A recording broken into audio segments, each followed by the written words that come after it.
To begin with the burlap station, you will get a tray with a piece of burlap. This is a good fabric to begin to learn how to sew on because it's easy to see the holes. Fabric is made from thread woven tightly together in a pattern. Sometimes fabric has a tight weave and it's hard to see the threads. Sometimes fabric has a loose weave and you can see the individual threads that make up the fabric. Burlap has a loose weave. Let's try to take apart the burlap so we can see how the fabric was woven. And it's fun. Pull a piece of thread off the edge of the burlap. Pull another.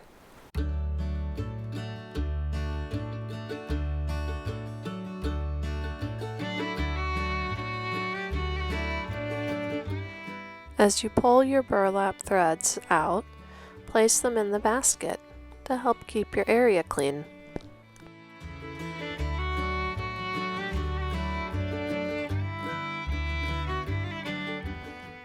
Once you have a few threads pulled off the side, can you pull one of the side threads out to create a line through the middle of your fabric?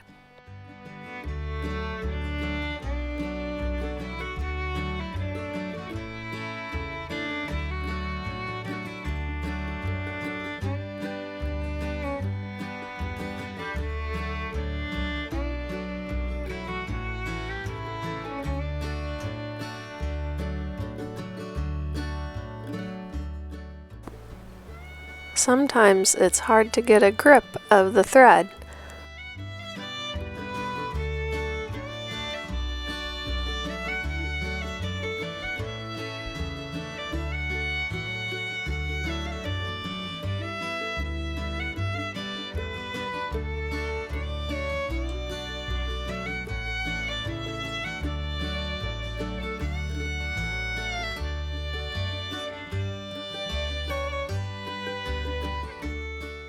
You can stop after you've pulled out most of your threads, or maybe you're going to keep pulling until all the threads are out.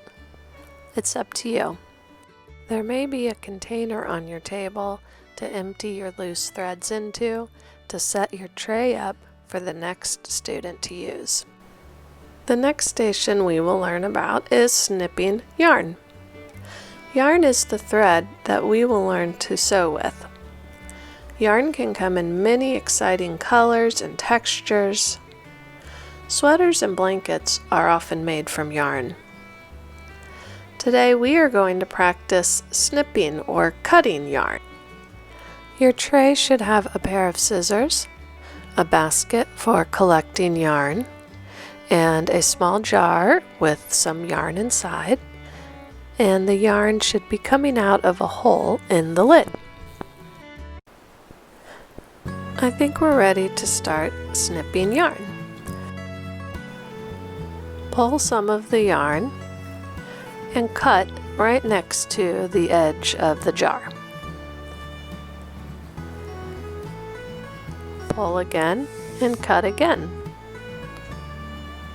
We'll just practice cutting some different lengths of yarn. Some longer and some shorter.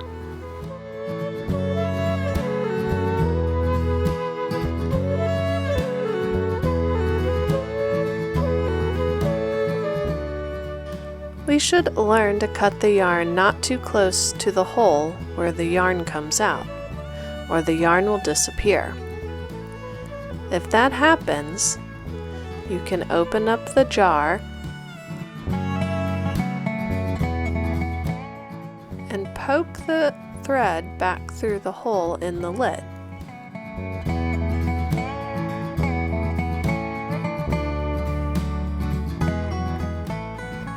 And then push the lid back to the jar. And then you can continue snipping, making sure not to get too close to the hole. Once you've cut lots of the thread, you can place it into your basket for yarn schnitzels. Set your tray up for the next student, and you're ready for another station. The last station is tying a knot. Knots are very important when you are learning how to sew. A knot will stop your stitches from pulling out and your sewing project coming undone. Learning how to tie knots can also help you with other things, like tying your shoes. Begin with a length of rope and try to lay it out flat and as straight as you can. It may curl up a little, but that's okay. Next, bring the two ends up into a smile and cross one side over the other side.